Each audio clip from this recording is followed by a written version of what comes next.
오늘 말씀은 요한일서 2장 12절부터 17절까지입니다. 신약성경 389페이지입니다. 요한일서 2장 12절부터 17절까지입니다. 다 찾으신 줄 알고 봉독해 드리도록 하겠습니다. 자녀들아, 내가 너희에게 쓰는 것은 너희 죄가 그의 이름으로 말미암아 사함을 받았으며, 아비들아, 내가 너희에게 쓰는 것은 너희가 태초부터 계신 이를 알았으며, 청년들아, 내가 너희에게 쓰는 것은 너희가 악한 자를 이기었음이라. 아이들아, 내가 너희에게 쓴 것은 너희가 아버지를 알았으며, 아비들아, 내가 너희에게 쓴 것은 너희가 태초부터 계신 이를 알았으며, 청년들아, 내가 너희에게 쓴 것은 너희가 강하고 하나님의 말씀이 너희 안에 거하시며 너희가 흉악한 자를 이기었음이라. 이 세상이나 세상에 있는 것들을 사랑하지 말라. 누구든지 세상을 사랑하면 아버지의 사랑이 그 안에 있지 아니하니, 이는 세상에 있는 모든 것이 육신의 정욕과 안목의 정욕과 이생의 자랑이니 다 아버지께로부터 온 것이 아니요 세상으로부터 온 것이라. 이 세상도 그 정욕도 지나가되 오직 하나님의 뜻을 행하는 자는 영원히 거하느니라. 아멘. 네, 오늘 아이들이 더 정신이 없네요. 네, 우리 말씀 우리 친구들부터 같이 나누도록 하겠습니다. 여기 말씀은 잘 읽어본 적이 없죠? 그죠? 읽어본 적이 없어요. 그런데 여기에 잘 읽어본 적이 없지만 우리가 기억했으면 정말 유명한 구절이 하나 있습니다. 16절이에요. 16절에 이는 세상에 있는 모든 것이 육신의 정욕과 안목의 정욕과 이생의 자랑이니 다 아버지께로부터 온 것이 아니요 세상으로부터 온 것이라. 세상에 있는 것들을 사랑하지 말아라. 이제 오늘 제목도 그거예요. 세상을 사랑하지 말라. 세상에 있는 것이 이제 무엇으로부터 온 것이냐면 육신의 정욕, 안목의 정욕, 이생의 자랑. 이제 이것들로부터 세상이 이루어져 있습니다. 그래서 세상을 즐기고 사랑하는 것이 우리 친구들한테 주의해야 될 일이기도 해요. 그래서 세상을 사랑한다. 우리 친구들이 세상을 사랑한다. 세상을 즐기면서 세상을 너무너무 사랑한다. 그러면 하나님을 사랑하는 게 아니에요. 세상을 사랑하면 하나님 사랑하는 게 아닙니다. 이것을 잘 기억을 해야 돼요. 그래서 하나님 사랑하는 다고 우리 친구들이 고백하고 싶다면 우선 첫 번째로 성령이 역사하셔야 되기도 하지만, 성령님이 함께 역사하셔서 예수님이 함께 하셔야 우리가 예수님을 사랑한다, 하나님을 사랑한다 이렇게 고백할 수도 있기도 하지만, 반대로 우리가 또 생각해야 되는 건 세상을 사랑하면은 하나님 사랑하는 게 아니라는 거죠. 세상을 사랑하지 않아야 하나님 사랑하는 것도 나타날 수 있다라는 거예요. 자, 성령을 아무리 받고 성령의 감동으로 말미암아서 하나님 사랑하고 예수님 사랑하는 마음이 생겼어도 세상을 사랑하면 하나님 사랑하는 게 어떻게 될까요? 사라져요. 하나님 사랑하는 게 사라집니다. 자, 그래서 우리가 세상 사랑하는 것에 대해서 정말 조심하고, 그죠? 세상을 즐기고 사랑하는 그것들에 대해서 굉장히 조심하고 주의해야 됩니다. 그래서 우리가 아이돌 그룹을 사랑할 수 있어요. 자, 근데 세상 사랑하는 거, 세상 사랑하면 어떻게 된다고요? 하나님 사랑하지 못하게 된다고요. 자, 세상을 사랑하면 어떻게 될까요? 여기 읽은 것처럼 육신의 정욕, 우리 육신이 얼마나 둔한지 우리의 육신에 정욕이 있어요. 정욕이 있어서 이 정욕으로 말미암아 어떻게 되냐면 죄를 더 사랑하고 세상을 더 사랑하게 됩니다. 안목의 정욕은 뭐냐면 우리가 눈으로 만족하는 거예요. 눈으로 보면서 저거 참 아름다운데, 세상에 있는 거 저거 참 좋은데, 눈으로 내 욕심을 채우는 것이 안목의 정욕이에요.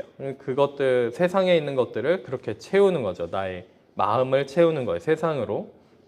이생의 자랑. 세상에 있는 것들로 자랑하는 거예요. 그래서 내가 세상 것으로 이렇게 자랑할 거리가 있어 라고 하면서 막 자랑하는 겁니다. 근데 이게 전부 다 뭐예요? 하나님께로부터 나온 것이 아니에요. 하나님께로부터 온 것이 아닙니다. 그래서 우리가 정말 조심해야 되는데, 하나님을 사랑한다, 하나님을 믿는다, 하나님을 사랑한다. 이제 하나님을 믿으면 당연히 하나님 사랑하는 대로 가야 돼요. 당연히 가야 되는 거예요. 그런데 세상을 사랑하면 어떻게 된다고요? 하나님 사랑하지 못하게 되는 거예요. 방금 이 나열한 것들, 육신의 정욕, 안목의 정욕, 이생의 자랑을 가지고 있으면, 그러면 하나님 사랑하기가 어렵고 힘들고 세상 사랑하는데 더 열중해서 죄 짓는 것이 너무나도 당연하게 돼버립니다. 하나님을 미워하고 오히려 죄를 사랑하는 것이 너무나도 당연하게 된다는 거예요. 그래서 우리 친구들이 잘 기억했으면 좋겠어요. 세상을 사랑하는 것은 하나님 사랑할 수 없게 하는 거구나. 죄를 더 사랑하게 하는 거구나. 이거를 기억했으면 좋겠어요. 자, 그러면 이런 의구심이 들지도 몰라요. 그러면 아이돌 좋아하면 안 되나요? 아이돌을 좋아할 수 있어요. 아이돌 좋아할 수 있어요. 놀러 가면 안 되나요? 영화나 드라마 보면 안 되나요? 보고 할 수 있어요. 자, 그런데 우리가 뭐 해야 되는 거예요? 거기에 빠져서 통제불능이 되면 안 돼요. 아이돌 때문에 나의 삶이 전부 다 아이돌에 맞춰져 있고, 나의 삶이 전부 다 놀러 가는 것에 맞춰져 있고, 어떤 분들은 놀러 가기 위해서 일하시는 분들도 있어요. 자, 놀기 위해서 일하시는 분들이 있어요. 자, 그러면 세상을 사랑하는 거예요. 그쵸? 자, 그 영화를 위해서 영화 즐기는 것, 드라마를 즐기는 것, 세상을 즐기는 것에 내가 그것을 통제할 수 없고 거기에만 몰두하고 그게 나의 삶의 낚시고 삶의 포커스가 다 거기에 맞춰져 있으면 세상을 사랑하는 겁니다. 취미생활로 할 수 있어요. 그쵸? 예수님 믿는 사람이 하나님 사랑하면서 하나님을 제일 사랑해야 되죠. 가장 많이, 제일 많이 사랑해야 돼요. 그 다음에 취미생활 할 수 있어요. 내가 춤추고 노래하고 취미생활 할 수 있죠. 그쵸? 춤추고 노래하고 혹은 영화 보고 드라마 보고 놀러 가고 할 수 있어요. 근데 그게 나의 인생의 낚시고 목적이 되어서는 절대로 안 된다라는 거예요. 내 인생의 가장 중요한 겁니다. 이것이 이렇게 하면 안 된다는 거예요. 그러면 어떻게 돼요? 하나님 사랑하던 그 성령이 감동시켜가지고 내 안에 이제 하나님 사랑하는 마음이 어떻게 돼요? 사라집니다. 다른 걸 더 사랑하면. 그것이 곧 우상이 되는 거예요. 하나님보다 다른 걸 더 사랑하는 마음이 되는 거죠. 그러니까 우리 친구들이 우상을 만들면 안 돼요. 하나님을 가장 많이 사랑해야 되고 다른 우상을 만들면 안 됩니다. 그 아이돌이라는 단어도 원래 우상이라는 단어 그대로 사용하는 거예요. 우상이 되게 만들겠다. 가장 사랑하는 대상으로 만들겠다. 그래서 아이돌인 거예요. 네, 우상. 그죠? 그래서 우리 가운데 우상을 너무나도 많이 만들 수 있어요. 돈을 많이 벌어야겠다 이런 친구들이 있을 수도 있어요. 그게 돈이 우상이 되는 거예요. 그래서 목사님이 예전에 이제 학원 강사할 때 친구들한테 매번 물어봐요. 이제 새 학기가 생기든가 아니면은 다른 아이들로 이렇게 다 세팅이 다시 됐을 때 매번 물어봤어요. 너희들은 공부 열심히 해가지고 뭘 하고 싶니? 어떤 사람이 되고 싶니? 이런 식으로 물어봐도 저는 돈을 많이 벌고 싶어요. 건물주가 되고 싶어요. 돈 얘기밖에 안 해요. 99.9%가 돈 얘기밖에 안 해요. 학생들이 전부 다 돈을 많이 벌고 싶어요. 이제 전 세계적으로 돈이 있어야 되겠다라고 돈이 목표가 되고 돈이 행복이 되는 나라는 한국이 유일하대요. 전 세계 모든 나라를 조사해봐도 한국이 유일하답니다. 돈이 목표가 되는 나라는.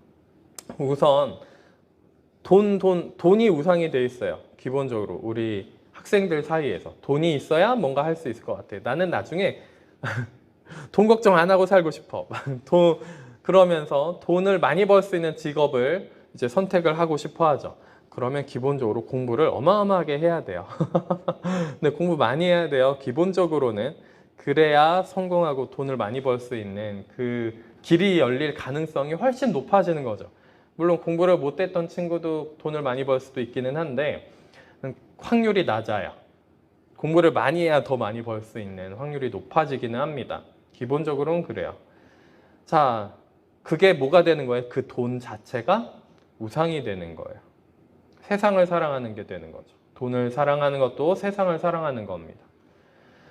그래서 우리가 뭘 사랑하고 있는지, 내가 돈을 사랑하고 있는지, 아니면 또 이럴 수도 있어요. 남자아이들 같은 경우에 막 지금 이 시기에는 차를 사랑할 수 있어요. 차를 사랑할 수도 있고요. 아니면 우리 집의 첫째인 요한이 같은 경우는 로봇을 사랑합니다.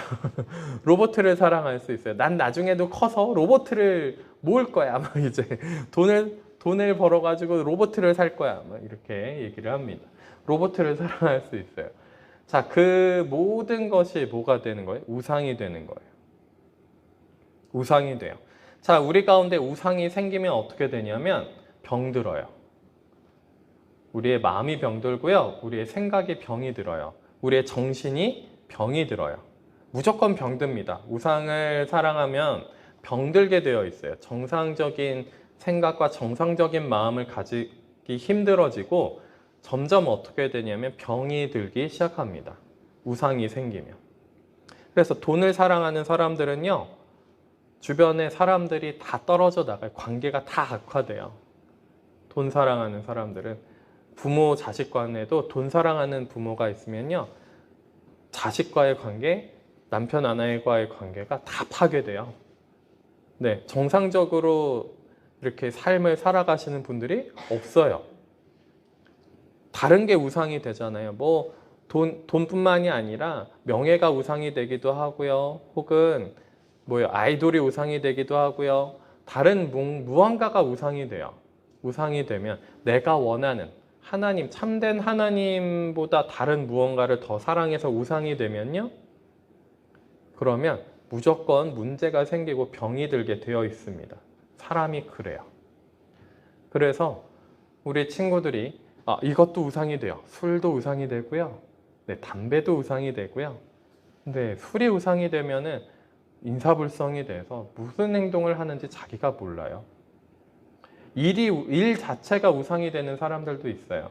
일하는 게 너무 좋아요. 그래서 일하는 거를 너무 사랑하고 좋아해서 일 자체가 우상이 되는 사람도 있고요. 그러면 다 병듭니다. 정신적으로 병들어요. 어떤 사람은요, 사랑하는 감정, 약간 멜랑콜리한 그런 감정이 있어요. 이렇게 막 설레면서 그 감정이 우상이 되는 사람도 있어요. 그런 감정이. 그래서 그런 사람들은 어떻게 되는 거 봤더니, 목사님이 그런 사람들의 일생을 좀 봤더니, 그런 감정, 설레는 감정이 안 느껴지면 남편도 버리고 아내도 버려요. 막 바람 피고 다니는 사람이 되더라고요. 그러니까 다 파괴되는 거예요. 정신적으로, 마음적으로, 생각으로 다 병이 드는 거예요. 그래서 우상을 만들면 안 되는 거예요. 우상이 아니라, 세상을 사랑하는 것이 아니라 뭐 해야 돼요? 하나님을 사랑하는 우리 친구들이 됐으면 좋겠어요. 그런데 하나님 사랑하려면 어떻게 해야 돼요? 그냥 내가 하나님 사랑하려고 한다고 해서 사랑이 돼요? 잘 안 돼요. 잘 안 돼요. 자, 어떻게 해야 되냐면 맨 처음에 우리 친구들이 회개할 줄 알아야 돼요. 기도하고 제가 이런 죄인입니다 라고 하나님한테 회개할 줄 알아야 돼요. 그러면 성령님이 오시면, 그러면 그 성령을 따라서 하나님을 사랑하면 됩니다. 우선은 간단하게는 이렇게까지 얘기해 줄게요. 간단하게는 이렇게까지만 얘기를 하겠습니다. 그래서 우리 친구들이 내가 하나님 앞에 내가 죄인이고 내가 죄인임을 고백하고 내가 이런 죄를 지었구나, 내가 이런 우상을 내가 더 사랑했구나, 하나님보다. 그런 것을 하나님 앞에 회개하고 기도하고 성령이 오시면 용서해 주시는 그 하나님에 따라서 같이 내 마음이 어떻게 돼요? 하나님 사랑하는 게 더 생깁니다. 하나님이 우리한테 그냥 우리를 사랑하지 않으시면 그냥 지옥에 보내버리면 돼요. 그냥 죽여서 지옥에 보내버리면 됩니다. 근데 우리를 사랑하셔서 안 죽이시고 은혜를 다시 주시고 회개할 기회를 계속 주세요. 계속 주시니까 그렇게 기도했으면 좋겠어요. 그래서 내가 우상을 만든 것이 있다면, 하나님보다 더 세상을 사랑한 것이 있다면, 그러면 회개 기도하고 그 다음에 하나님의 용서를 받아서, 그러면 우리 마음이 어떻게 돼요? 새로워져서 바뀌어가지고 하나님 사랑할 수 있는 마음이 더 생긴다라는 거예요. 따뜻한 하나님을 사랑하는 따뜻한 마음이 더 생긴다라는 거, 우리 친구들이 더 겪어봤으면 좋겠습니다. 그래서 하나님이 날 사랑한다라는 거 느끼면은 그때 우리 친구들 모여야 되면 회개하고 그 다음에 내가 하나님을 더 사랑하겠습니다, 이렇게 가는 게 바른 신앙이 되는 거예요. 바른 신앙. 하나님 나 사랑하니까 이제는 내가 세상을 더 사랑해야지. 그러면 이제 망가지는 신앙이 되는 거예요. 알았죠? 자, 그래서 우리 친구들은 여기까지 같이 말씀 나누도록 하고요. 우리 어른분들 같이 말씀 나누도록 하겠습니다. 이 구절 자체는 굉장히 유명합니다. 그래서 들어보신 경험들이 꽤 있으실 거란 생각이 좀 듭니다. 그런데 이제 12절부터 같이 보도록 하겠습니다. 자녀들아, 내가 너희에게 쓰는 것은 너희 죄가 그의 이름으로 말미암아 사함을 받았으며. 자, 자녀들한테 이야기를 하는데요. 이 자녀들이 보기에 어떤 느낌이냐면 영적인 자녀들이에요. 영적으로 어린아이, 어린 사람, 영적으로 어린 사람들. 자, 자녀들아, 내가 너에게 쓰는 것은 너희 죄가 그의 이름으로 말미암아 사함을 받았으며.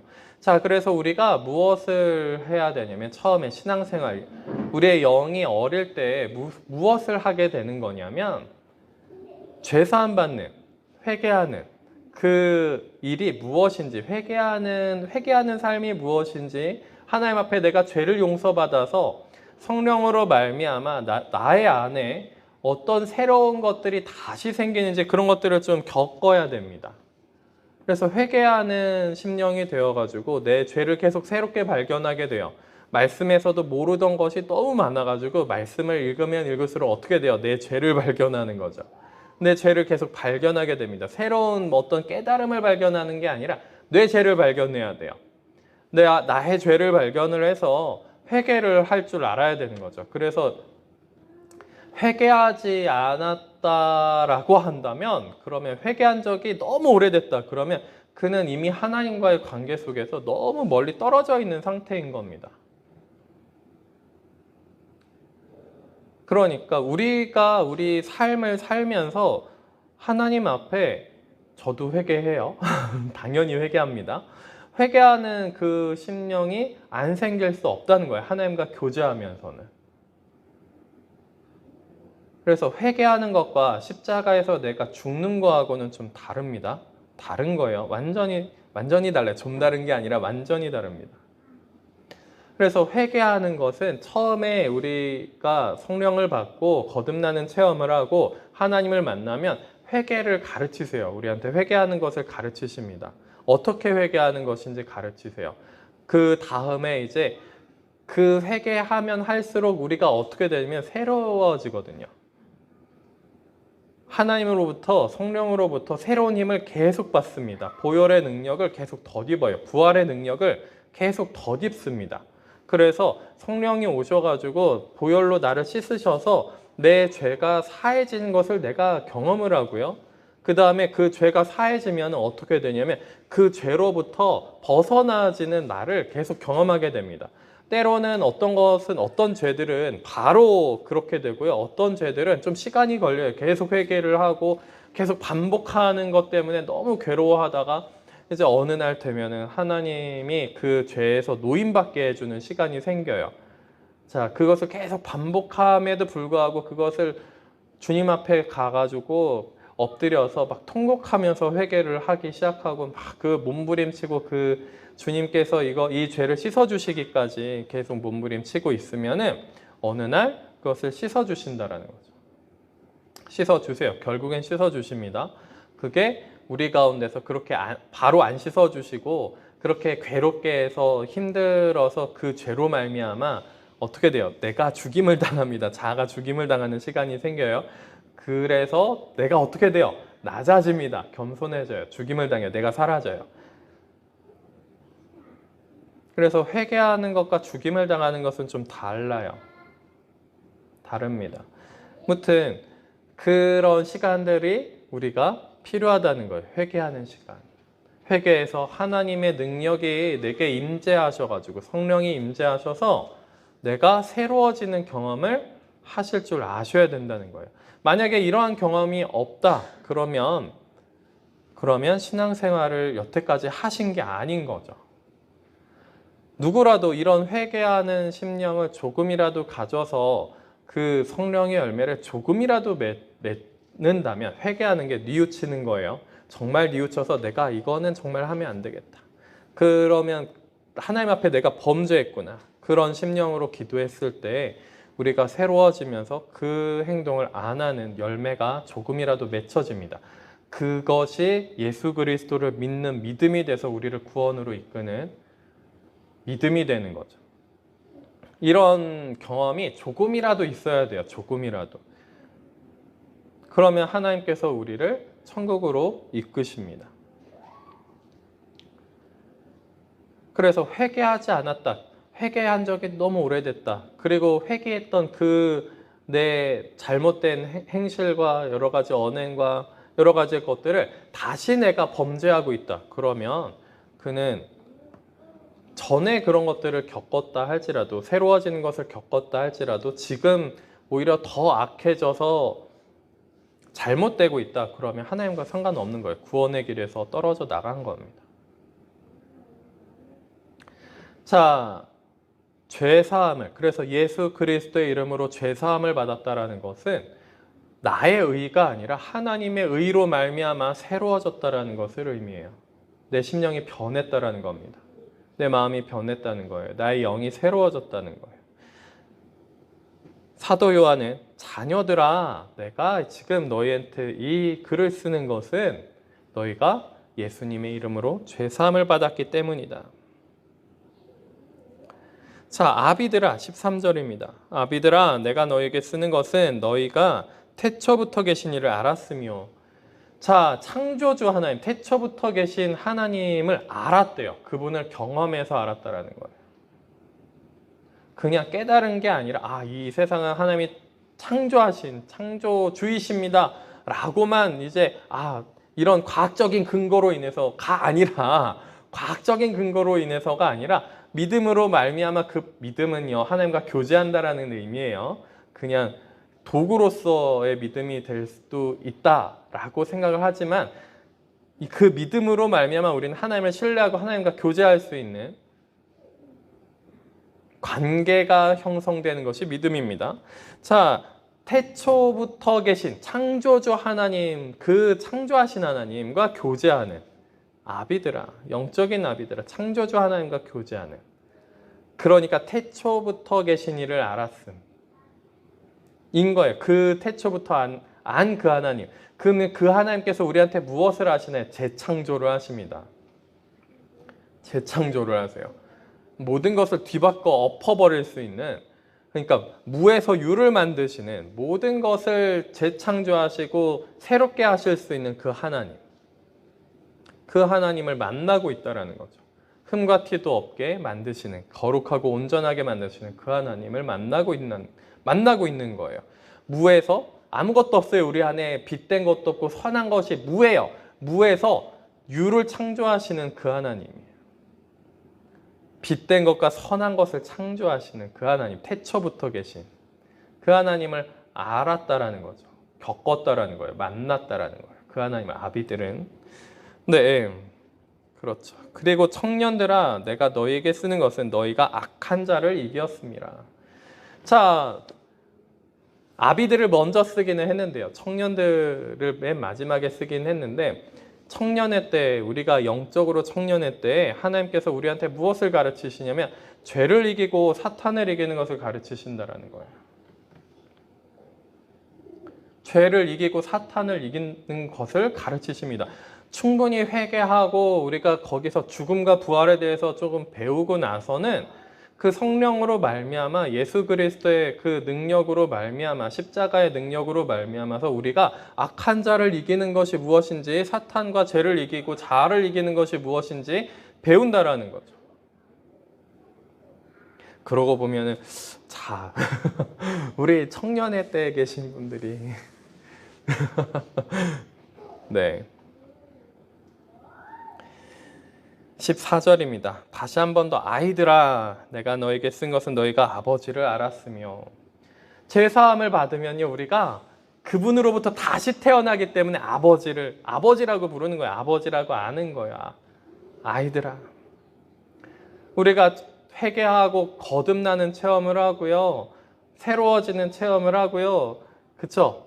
다시 태어납니다. 하나님 아버지로부터 다시 태어나는 경험을 하니까 그분이 아버지가 되는 거예요. 아버지를 겪어서 알게 되는 거죠. 아, 죄를 사해 주시고 나를 새롭게 만드시는, 새롭게 태어나게 하신 그분이시구나. 그분을 알게 되는 겁니다. 그죠? 겪으니까 아는 거예요. 아이 때, 우리가 영적인 아이 때 이런 일들을 겪습니다. 아버지라 부를 수 있게 되는 거예요. 정말 참된 아버지를 아버지라 부를 수 있게 되는 거죠. 그리고 아비들아, 또 한 번 얘기합니다. 아비들아, 내가 너에게 쓴 것은 너희가 태초부터 계신 이를 알았으며, 한 번 더 얘기해요. 청년들아, 내가 너에게 쓴 것은 너희가 강하고 하나님의 말씀이 너희 안에 거하시며 너희가 흉악한 자를 이겼음이라. 자, 청년의 때 강해진대요. 말씀 안에 거한답니다. 말씀 안에 거해서 말씀이 세워져요. 영적으로 말씀이 쫙 세워집니다. 하나님과 교제하는 것이 어렵지 않아요. 그렇기 때문에 그 십자가 길을 가고 있기 때문에 무엇을 할 수 있어요? 말씀 안에 거하여서, 말씀이 우리 안에 거하여서 우리가 흉악한 자를 이길 수 있대요. 사탄을 이길 수 있대요. 자, 제발 이렇게 되기를 바랍니다. 자, 사탄한테 농락당하지 않고 그만 좀 속고 그만 좀 세상 속으로 이렇게 끌려다니는 것이 아니라, 포로처럼 끌려다니는 것이 아니라 진짜 말씀 안에 거해가지고 그 진리의 말씀 안에 거해서 흉악한 자, 사탄을 좀 이기는, 그죠? 자아와 죄로부터 좀 승리하고 사탄으로부터 이기는, 그래서 진짜 자유를 맛보는, 진리로부터 자유를 맛보는 우리가 되었으면 좋겠습니다. 네. 자, 이렇게 지금 설명을 하고 있어요. 말씀을 우리한테 사도 요한이 이야기하고 있습니다. 그러면서 15절입니다. 이 세상이나 세상에 있는 것들을 사랑하지 말라.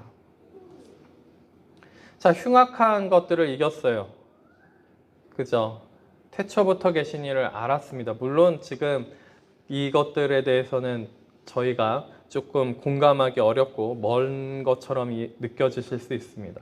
그러나 아이들이나 자녀들한테 선포하신 그 말씀처럼 회개하고 새로워짐을 얻고 죽음이 무엇이고 부활이 무엇인지 우리가 배워나가고는 있습니다.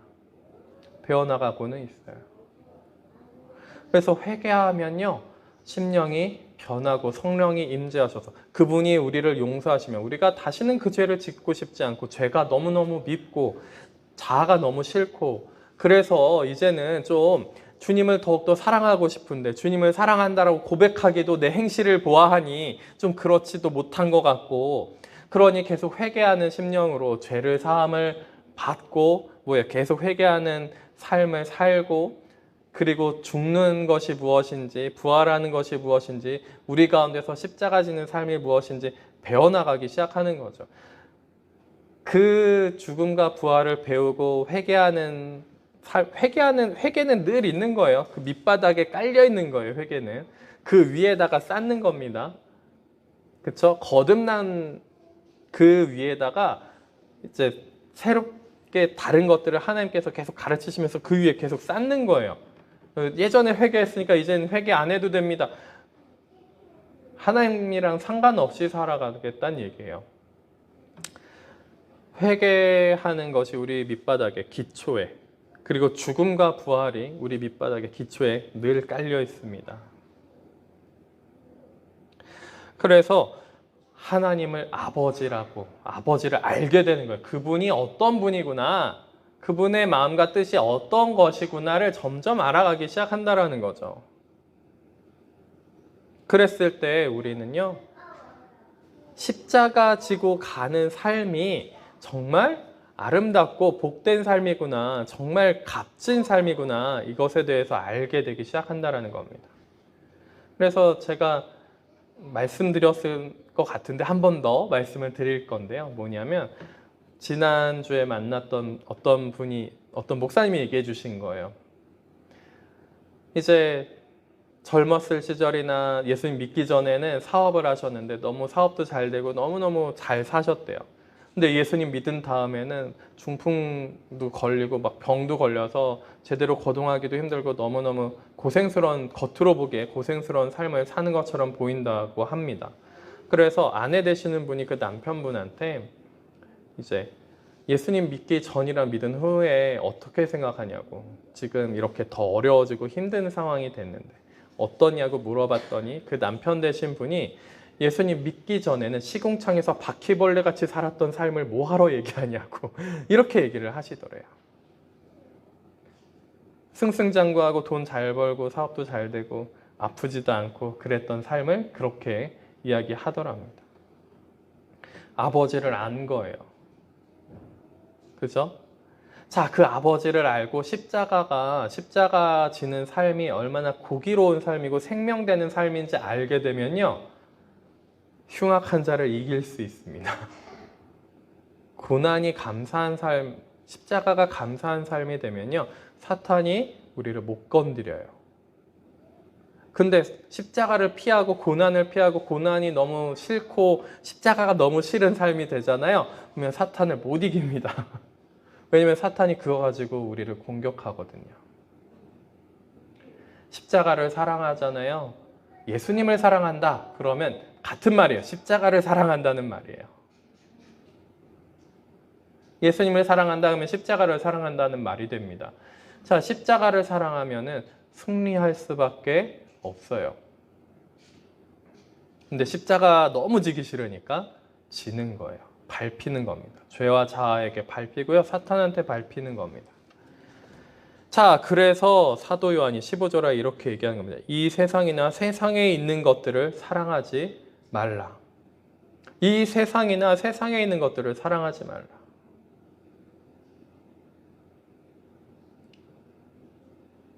우리가 너무 많은 착각을 합니다. 피조 세계에 있는 것들이 하나님의 자리를 대신하려고 그래요. 나도 마찬가지고요. 나를 비롯해서 어떤 사람을 너무너무 사랑하기도 하고요. 어떤 물건을 사랑하기도 하고요. 추상적인 개념을, 세상의 개념을 사랑하기도 합니다. 세상에서 이야기하는 사랑, 세상에서 이야기하는 연인, 세상에서 이야기하는 고귀한 가치, 세상의 가치. 조금 고차원적인 것처럼 얘기해 봤어요. 돈도 사랑하고요. 뭐 얼마나 사랑하는지, 피조된 그것들을 너무너무 사랑하는 거예요. 그 세상을. 너무 사랑하는 거예요. 무엇보다요? 하나님보다도 더.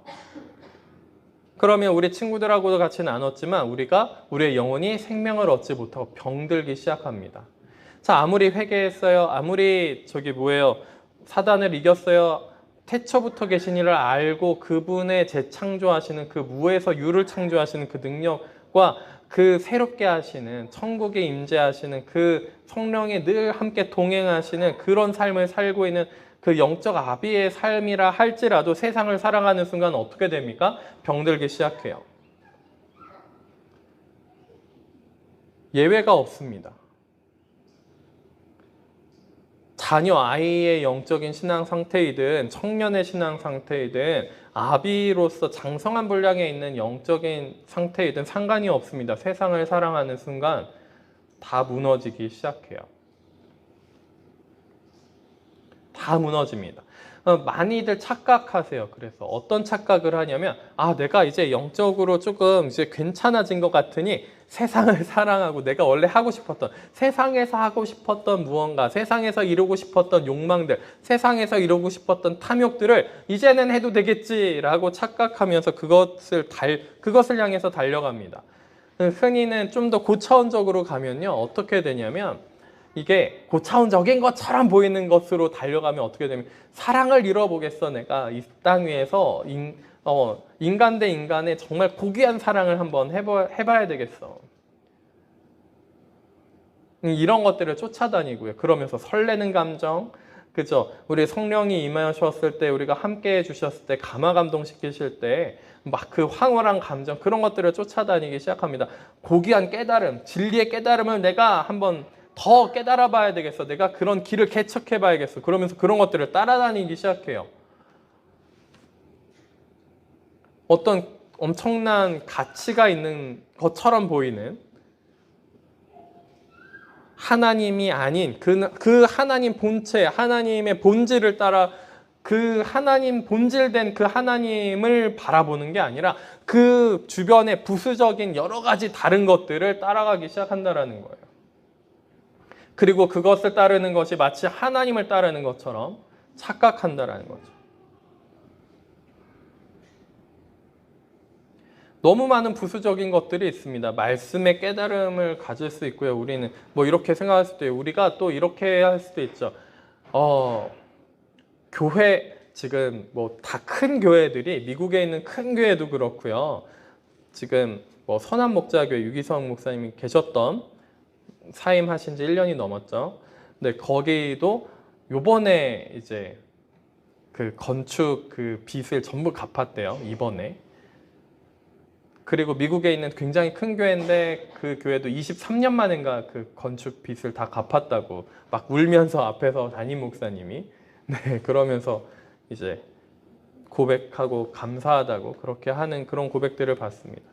자, 근데 우리가 되게 큰 착각을 해요. 뭐 하냐면, 세상에서 이루지 못한 걸 교회 안에서 성공하는 것처럼 뭔가 빚을 지거나 뭔가 교회 건축을 해서 교회를 만들어 가지고 더 막 엄청난 교회를 만드는 것처럼 그런 것들을 꿈꿉니다. 하나님의 뜻을 생각하지 않아요. 그래서 저도 이런 생각들을 하는 거죠. 주님께서 교회 건축하는 거 좀 허락하시는 것 같으니 어떤가요? 이렇게 기도하면 지금은 아니다. 네, 알겠습니다. 네, 지금은 아니래요. 그러면 바로 포기하는 거죠. 네, 바로 포기하고 주님이 원하시는 뜻이 무엇인지 그 뜻대로 이루어지기를 원합니다. 주님의 뜻이 이루어지기를 원합니다. 왜냐하면 우리의 표대는, 우리의 목표 지점은 어디예요? 물론 우리가 이런 것들을 생각하면서 교회도 있어야 돼요. 예배당도 좀 더 우리의 예배당이 있으면 좋겠고요. 그래서 더 많은 사람이 함께 했으면 좋겠고요. 막 등등등 여러 가지 상상하고 꿈꾸면서 생각을 할 수 있습니다. 그런데 그게 하나님의 이름을 빌어가지고 우리가 꿈꾸면 안 되는 거예요. 그게 곧 뭐가 되냐면 세상이 됩니다.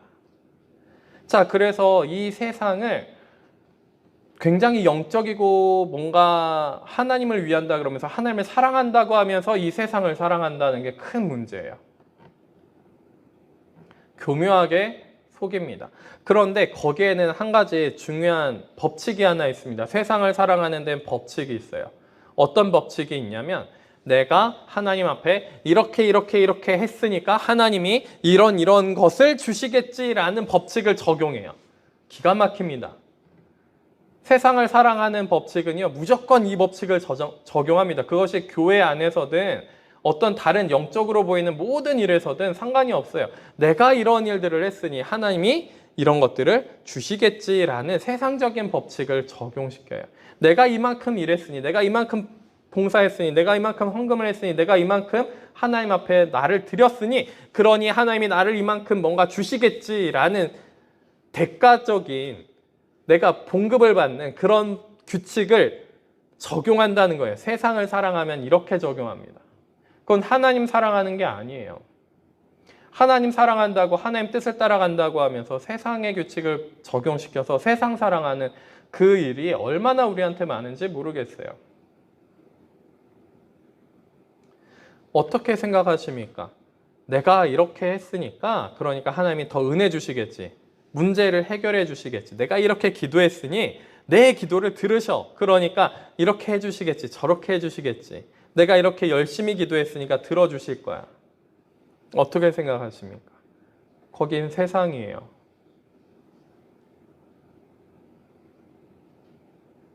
그곳은 세상입니다.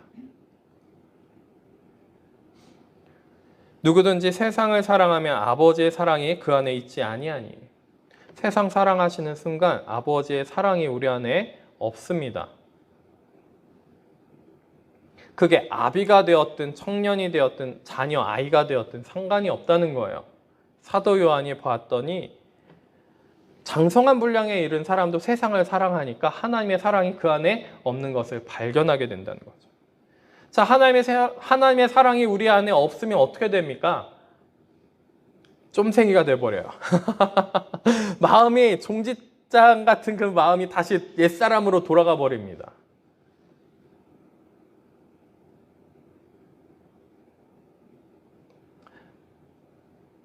낮아져가지고 죽어진, 그래서 마음이 넓어진 용서하고 사랑하는 마음이 사라지고요.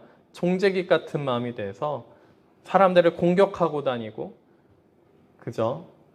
사람들을 짓밟고 다니고요. 영혼을 죽이고 다닙니다. 하나님의 뜻을 빙자해서 하나님의 진리의 말씀을 가지고 있다는 것을 빙자해서 그러고 다녀요. 기가 막히게 그러고 다닙니다.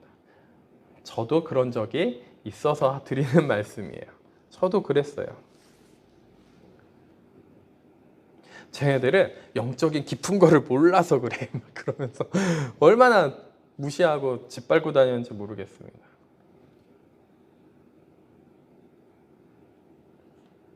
근데 실상 모르는 건 저였던 거죠. 나한테 이런 능력이 있으니 막 은사도 많이 나타났어요. 그때 병 고치고 귀신 쫓고 그죠. 여러 가지 능력이 나타나는 그 시간에 제가 세상을 사랑하고 있었다는 거예요. 내가 이렇게 하고 있으니 하나님이 더 많은 것을 나한테 주시겠지 라고 생각하고 있었다라는 거예요. 그것이 얼마나 교묘하게 우리를 속이고 있는지, 교묘하게 우리가 그것을 잘못 받아들이고 있는지 잘 나를 돌아보셔야 돼요.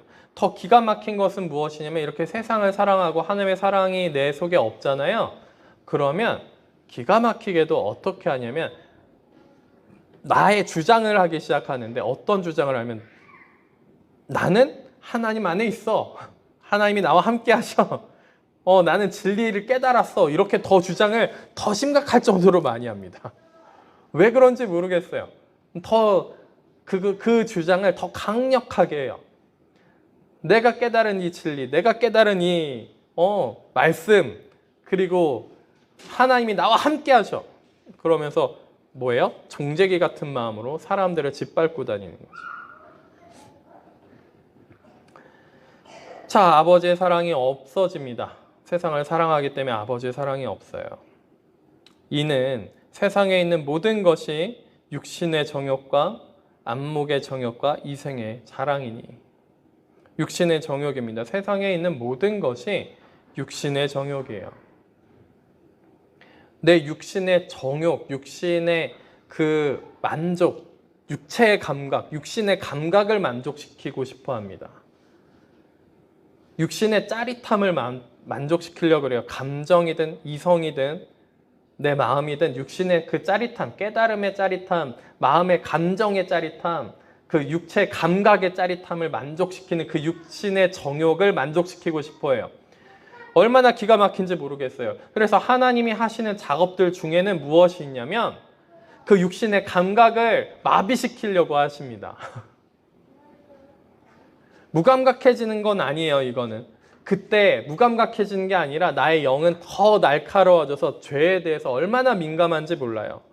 죄에 대해서 더 날카로워져서 조그만 죄된 것이 내 안에서 보이고 육신의 그 어떤 감각적인 그 어둠이 보이면은 막 소스라치게 놀라는 시기이기도 합니다. 그런데 반대로 세상을 사랑하는 자들은요, 이 육신의 감각을 만족시키는 것이 당연하다고 생각해요. 그것이 우리의 인간의 당연한 권리라고 얘기하고요. 당연한 우리의 육신의 당연히 그 감각을 만족시켜야 되는 삶이라고 얘기합니다.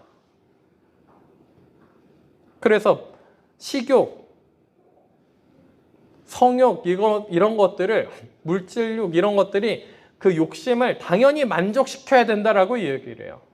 당연히 만족시켜야 된대요. 그리고 또 이렇게도 얘기합니다. 정욕이 없으면 어떻게 아이를 낳아요? 기가 막힌 거예요.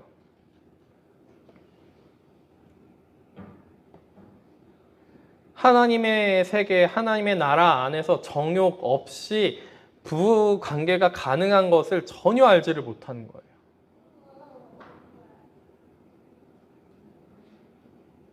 하나님이 어떤 하나님이신지를 전혀 모르는 거죠. 그 정욕, 세상을 따라가서 세상을 사랑해서 그 정욕 가운데 육신의 감각을 만족시키는 그 자리로 갔을 때 하나님의 사랑이 우리 안에 없다는데 그거를 전혀 인식하지 못하는 겁니다. 그래서 뭘 계속 따라가는 거예요? 아내들은, 여자들은 남자의 사랑을 계속 갈구하고요. 그 남자가 사랑해주는 그 감각들을 계속 갈구해요. 내 육체의 그 감각을, 육신의 감각을 만족시키고 싶어 해요. 얼마나 만족시키고 싶어 하는지 예전에 남편이 저를 이렇게 사랑해줬던 그 기억으로만 여태까지 살아갑니다. 지금은 사랑하지 않지만 그 예전에 남편이 나를 사랑해줬던 그 조금의 사랑, 저는 한 번도 겪은 적이 없어서 남편이 그런 사랑을 저한테 조금이라도 한번 느끼게 해줬으면 좋겠어요. 그러면서 그런 것들을 갈구하면서 그것을 남편이 변하게 해주세요. 그러면서 기도하면서 살아간다니까요. 그러면 하나님이 어떻게 하실까요? 남편이 아니라 너가 문제다. 그리고 확 죽여버립니다. 뭘 죽여요? 그 육신의 감각을, 육신의 정욕을 죽여버리세요. 남편은 또 어때요? 남편들은, 남자들은 아내가 나를 좀 이렇게 칭찬해주고, 남자들의 사랑은 뭐예요? 아내가 칭찬해주고 인정해주고 영웅시해주는 걸 사랑이라고 느껴요. 네. 그래서 아내가 좀 복종했으면 좋겠습니다. 나한테 내 말 좀 들었으면 좋겠고 그걸 사랑이라고 느끼니까 그렇게 했으면 좋겠습니다 하면서 아내가 나를 무시해요. 무시하면 사랑이라고 전혀 못 느끼거든요. 무시해요. 막 그러면서 또 아내가 변하게 해주세요. 남자들도 민감해가지고요. 여자들만 민감한 게 아니라 남자들도 민감해서 아내가 무시하는 투의 눈빛과 말투가 조금만 그렇게 나오면 쟤 또 나 무시하는구나. 이게 확 나가요. 나를 사랑하지 않아. 근데 육체의 정욕, 육신의 정욕이 그래서 뭐 하게 만들어요? 서로 싸우게 만듭니다. 서로 싸우게 만들어요. 쟤가 날 무시했어. 당신은 날 사랑하지 않잖아. 막 그러면서 싸워요.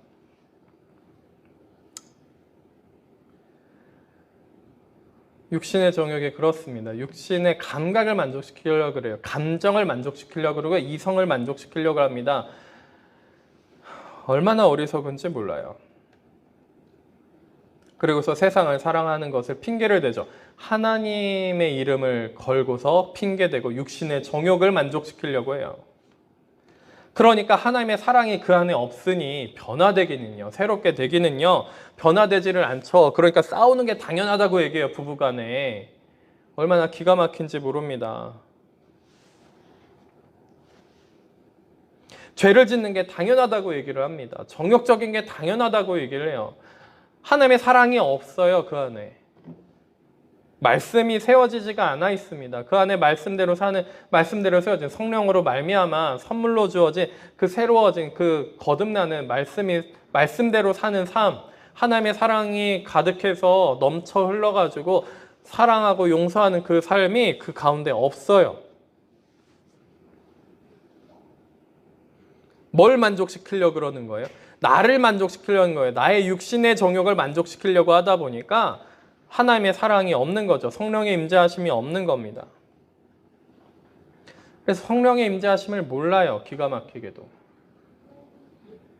왜냐면 육신의 정욕을 만족시키는 것이 하나님이 나한테 해주는 거라고 생각하고 하나님이 나의 육신의 정욕을 만족시켜 주셔야 되는 것을 마땅한 신앙생활인 것처럼 착각해가지고 성령의 임재하심이라는 것은 전혀 알지 못합니다.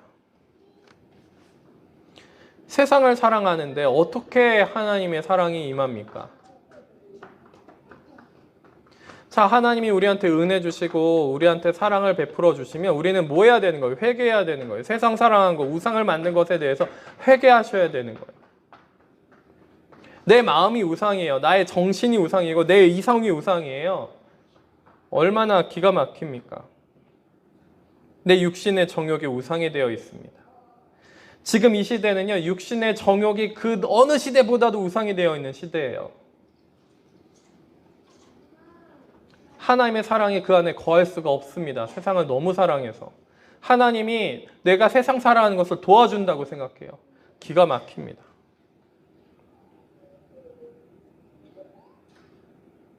그리고 안목의 정욕이 있습니다. 안목의 정욕이 눈으로 만족시키는 거예요.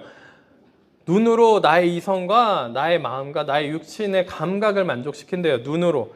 눈이 얼마나 보는 것마다 얼마나 그 탐욕을 일으키는지, 교만함과 탐욕과 그 음란함을 우리 눈이 일으키는지 아셔야 돼요. 안목의 정욕이 우리한테 그렇게 만듭니다. 그래서 보는 것을 조심하셔야 돼요. 자, 요즘에는 너무 그 음란한 것들이 너무 자주 나오다 보니까 뭐예요? 그냥 광고도 음란해요. 그냥 기사 읽으려고 기사를 클릭했는데 막 주렁주렁 매달려 있어요. 음란한 것들이. 아, 나는 괜찮겠지. 아니에요. 조심하셔야 돼요. 때로는 그런 것들을 그냥 쭉 내리다 보면은 갑자기 육신, 눈으로 봤잖아요. 눈으로 보는 그것으로 말미암아 육신이 째르르타고 반응할 때가 있단 말이에요. 그럼 깜짝 놀랍니다. 이게 뭐야? 덮어버려야죠. 보지를 말아야죠.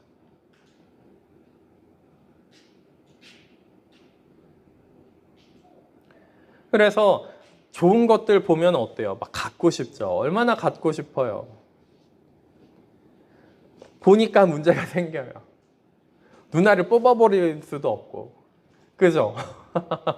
예수님이 산상수훈에서 얘기하신 게 그럼 누나를 뽑아버려라. 차라리 그게 낫다.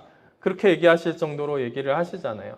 우리가 얼마나 안목의 정욕에 사로잡혀 있는지 보는 것에, 그래서 릴스 보는 거 뭐예요? 계속 그 짤막한 릴스들을 계속 보는 것들이 뭐예요? 내 눈을 만족시키는 거예요. 다른 게 아닙니다. 안목의 정욕을 만족시키는 거예요. 그러니까 어떻게 돼요? 많은 사람들이 경고하잖아요. 많은 전문가들이 경고합니다. 그것을 계속 그렇게 보면 우리의 전두엽이 망가집니다. 우리의 뇌가 도파민이 분출돼가지고 그 만족시키는 그게 그 짧은 시간에만 만족시키는 그것들로만 우리의 뇌가 적응하고 우리의 육체가 적응을 해서 짧은 시간에 만족하는 그런 것들이 우리한테 주어지지 않으면 지루해하고 심심해하고 엄청나게 힘들어하고 견디지 못하고 인내하지 못하는 사람이 되어서 사람이 망가지기 시작합니다. 우리의 전두엽이 망가져서 제대로 된 사리 분별을 못하고 판단을 못하는 사람이 됩니다. 라고 세상의 전문가도 그렇게 얘기해요. 근데 안목의 정욕, 우리의 눈을 만족시키는 대로 계속 가잖아요. 그러면 우리가 병이 듭니다. 병들어요. 육신의 감각을 만족시키는 것도 병들지만 안목의 정욕을 만족시키는 것도 병이 듭니다. 당연히 병드는 거예요. 당연히 병들어요. 이생의 자랑이니 이생의 자랑. 이런 이야기들을 예전에 한 적이 있습니다. 목사님이 굉장히 고생하고 막 어렵게 사셨어요. 근데 뭐예요? 그런 분들일수록 자녀 교육에만 열을 올려서 자녀들은 막 삐까뻔쩍합니다. 직장도 엄청나게 잘 다니고요. 그러면 내가 이렇게 고생하고 하나님 앞에 헌신했더니 우리 자녀는 이렇게 잘 직장도 갖고 잘 살게 하나님이 해주셨어요. 자, 뭐예요 이게? 세상이에요. 내가 이렇게 살았더니 헌신했더니 자녀를 잘 살게 대가를 주셨어요. 이생의 자랑입니다.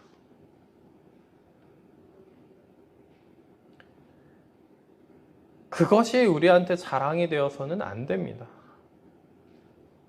예수 그리스도의 십자가가 나한테 자랑이 되고 예수님이 자랑이 되어야지. 하나님 앞에 내가 이렇게 헌신했더니 내 자녀가 잘 됐어요. 이생의 자랑이에요, 그게. 이생의 자랑입니다. 목사님들이 그러니까 또 뭐예요? 교인분들도 같이. 내가 그렇게 헌신하면 내 자녀도 잘 되겠지. 이러면서 산다니까요. 그래서 막 헌신을 해요.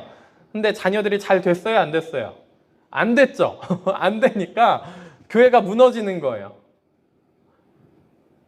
거긴 세상이니까 하나님의 사랑이 없으니까 교회가 성령의 임재하심이 사라지니까 무너지는 거죠. 무너질 수밖에 없어요. 우리가 그런 것들을 쫓아가면 안 됩니다. 이생의 자랑이요? 아니에요. 우리가 자랑할 것은 부득불 뭐밖에 없습니까? 십자가밖에 없어요. 하나님의 영광을 자랑할 것밖에 없습니다. 그분이 하셨어요. 그분이 죽이시고 그분이 살리셨습니다. 그분밖에 자랑할 것이 없어요. 무에서 유를 창조하신 그분, 나의 인생을, 전 인생을 담당하시면서 그분이 더 고생하시면서 나를 살리시려고 얼마나 애쓰셨고 얼마나 나를 위해서 희생하신 그 하나님, 그 예수님의 보혈의 능력을 우리가 찬양하고 그것을 자랑해야 되는데 이생의 자랑을 하고 있다는 거죠. 세상을 사랑하는 거예요. 이생의 자랑을 하고 있다? 그 목사님이나 선교사님이 평생 동안 헌신해온 그 모든 것을 다 짓밟아 버리는 거예요. 하나님 앞에서 다 짓밟아 버리는 거예요.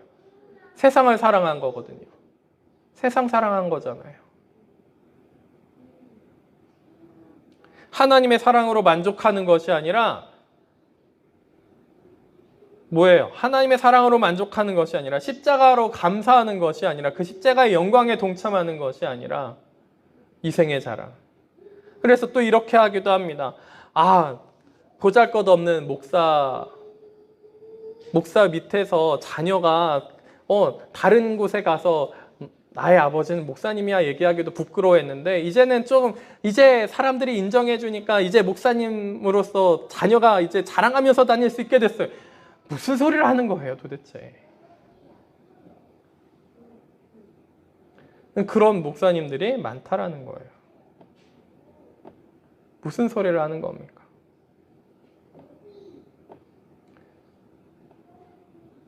그래서 자랑하고 싶으신 것들을 막 찾고 계세요? 조금 내가 이렇게 신앙생활 그랬더니 하나님이 회복시켜 주셔가지고 조금 물질이 재정도 생겨서 이렇게 잘 살게 됐습니다. 이러고 싶으세요? 그분의 보혈의 능력으로 나를 변화시켜서 그 십자가 길에서 나를 새롭게 하셨습니다. 완전히 재창조하셨어요. 하나님이 하셨습니다. 물질, 재정 그거는 아무것도 아닙니다. 이렇게 고백하시겠어요? 무엇을 자랑하시겠습니까? 이생을 자랑하시겠습니까? 지금 내가 사는 삶에서 뭔가 조금 잘된 것, 잘못된 것, 그러면 잘못된 것 때문에 얼마나 슬퍼하겠어요. 잘 안 되면, 좀 망가지고 힘들면, 어려우면, 다치고 병들고 죽음을 당하면, 그러면 사고 때문에 죽임을 당하면 그러면 얼마나 슬프고 얼마나 비참하다라고 스스로 여기겠습니까?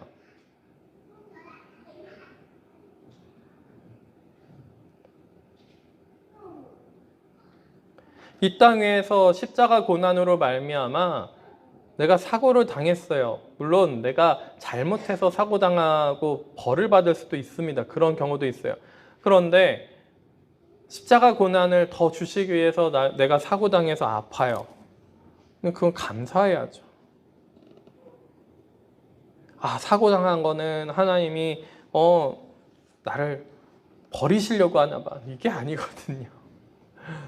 이생의 자랑을 따라가다 보니까 우리가 뭐합니까? 이생의 자랑을 따라가다 보니까 잘 먹고 잘 사는 거 따라가고 그거 자랑하고 싶어 하니까 교회가 커지는 것과 그저 내가 변했어요. 이것도 이생의 자랑이에요. 자, 내가 변했어요가 아니라 주님이 하셨습니다. 주님 영광 받으시고 찬양 받으시옵소서 이래야 되는데 하나님이 은혜 주셔서 내가 이만큼 대단한 뭔가 변하고 새로운 사람이 됐어요. 기가 막힌 거예요. 기가 막힌 거예요. 세상을 사랑합니다. 하나님의 사랑에 거하지 않고요. 성령이 역사하지 않으니까 변화된 것도 다시 어떻게 돼요? 다시 리세팅됩니다. 다시 옛사람으로 돌아가요. 그러니까 종제기 그릇 같은 마음이 돼버려요. 다시. 그러니까 다시 싸웁니다. 나의 마음을 만족시켜주지 왜 않느냐? 나의 정욕을 왜 너는 만족시켜주지 않느냐? 하나님도 나를 만족시켜서 나의 정욕을 만족시켰는데 너는 왜 만족시키지 않느냐? 이러면서 싸워요. 기가 막힙니다. 그게 하나님이 만족시켜주신 걸까요? 사탄이 준 걸까요? 흉악한 자를 이겨놓고 그 다음에 세상을 사랑하는 거예요. 다 아버지께로부터 온 것이 아니요 세상으로부터 온 것이라. 세상으로부터 왔습니다. 이 세상도 그 정욕도 지나가되 오직 하나님의 뜻을 행하는 자는 영원히 거하느니라. 아버지의 뜻을 행하시기를 바랍니다. 믿음 안에 거한다. 하나님을 사랑한다. 하나님의 사랑이 우리 안에 거한다. 하나님의 말씀이 우리 안에 거한다. 그것은 다 무엇을 이루시기 위한 거예요? 하나님의 뜻을 행하게 만드시기 위함인 거죠. 그분이 선하시고 그림자도 없으신 빛이시기 때문에 그분의 뜻대로 행할 때 우리가 참된 생명과 참된 삶을 살아갈 수 있게 돼요. 그쵸? 참된 삶을 살아갈 수 있게 됩니다. 그때서야 하나님의 뜻을 행하는 자가 될 때. 어둠의 영향력에서 벗어나서 자유롭게 하나님을 찬양하고요. 하나님 앞에 있을 수 있는 사람이 된다는 거죠. 세상을 사랑하시겠습니까? 세상 그만 사랑하세요. 그만 사랑하세요. 매번 돌아가시는 것도 봅니다. 자, 매번 다시 뭐예요? 내가 이렇게 했으니 좀 하나님 해주셨으면 좋겠는데 아니에요. 하나님의 나라는 선물입니다. 우리가 자격이 없는데 받는 선물이에요. 어떤 자격도 없어요. 우리가 그 공로에 조금이라도 하나라도 보탤 수 있는 자격이 없어요. 십자가 길을 가서 내가 죽는 것도 하나님이 죽이시고 하나님이 살리시는 거지 내가 어떤 공로도 어떤 무엇도 자랑할 수 있는 것이 없습니다. 하나님이 하신 거예요. 그러니까 우리가 자랑할 수 있는 것이 무엇밖에 없습니까? 그 십자가. 그 예수님, 아버지의 사랑, 그것밖에 자랑할 게 없다라는 거죠. 무엇을 자랑하시겠습니까? 자녀가 잘 돼서 내 대신 자녀가 이루어졌습니다. 나의 인생을. 나의 삶의 자랑입니다. 나의 자녀가. 그러시는 순간 여러분들 저희 자녀가 귀엽긴 해요. 저희 자녀가, 제 자녀들이 귀여워요. 하나님이 주신 선물이에요. 귀여움을 보고 감사하라고 하는 하나님의 선물일 뿐입니다. 자, 유전자가 좋아서 뭔가 자격이 돼서 그것들이 주어진 게 아니에요. 하나님의 선물이에요. 다른 자녀들은 뭔가 더 잘하고 있는 것 같으니까 우리 자녀도 더 시켜야지. 아니에요. 선물 잘 관리하십시오. 기도하세요. 자녀는 기도로 키워야 됩니다. 하나님의 뜻을 행하는 자는 영원히 거하느니라. 하나님의 뜻을 행하시길 바랍니다. 그 안에 참된 생명이 있고요. 참된 자유가 있고요. 참된 삶이 그 안에 있습니다. 실상이 그 안에 있어요. 실제가 그 안에 있습니다. 허상이 없어집니다. 세상을 사랑하고 하나님의 이름을 빗대서 세상을 사랑하고 그냥 대놓고 세상을 사랑하고 어떤 영적인 뭔가를 이뤘다고 해서 세상으로 다시 돌아가는 순간 우리는 뭐예요? 다 잃어버리게 되어 있습니다. 생명을 잃어버려요. 하나님의 사랑이 그 속에 거하지 않습니다. 그래서 하나님의 뜻 가운데 행하시고 세상 가운데 더 이상 세상으로 가지 않으시고 교회 안에 세상을 만들지도 마시고 하나님의 이름을 빗대서 세상을 만들지도 마시고 하나님의 뜻에 거하는 하나님의 뜻을 행하는 주님의 은혜로 말미암아 하나님의 뜻을 행하는 성령으로 말미암아 하나님의 뜻을 행하는 우리가 되기를 주님의 이름으로 예수님의 이름으로 축원합니다. 기도하시겠습니다. 하나님 아버지 감사합니다. 주님의 은혜를 구합니다. 아버지의 사랑을 구합니다. 주님이 나타내시지 않으면 우리가 알 길도 없고 깨달을 길이 없습니다. 그러나 거짓된 깨달음, 잘못된 생각들, 잘못된 여러 가지의 세상을, 어둠을 영적인 것처럼, 진리인 것처럼 세상을 교회 안으로 가지고 들어와서 사람들 안에 가지고 들어와서 세상인 것처럼, 세상이 아닌 것처럼, 진리인 것처럼, 하나님의 것인 것처럼 그렇게 속이고 들어와서 가지고 속는 경우가 너무 많음을 주께서 아십니다.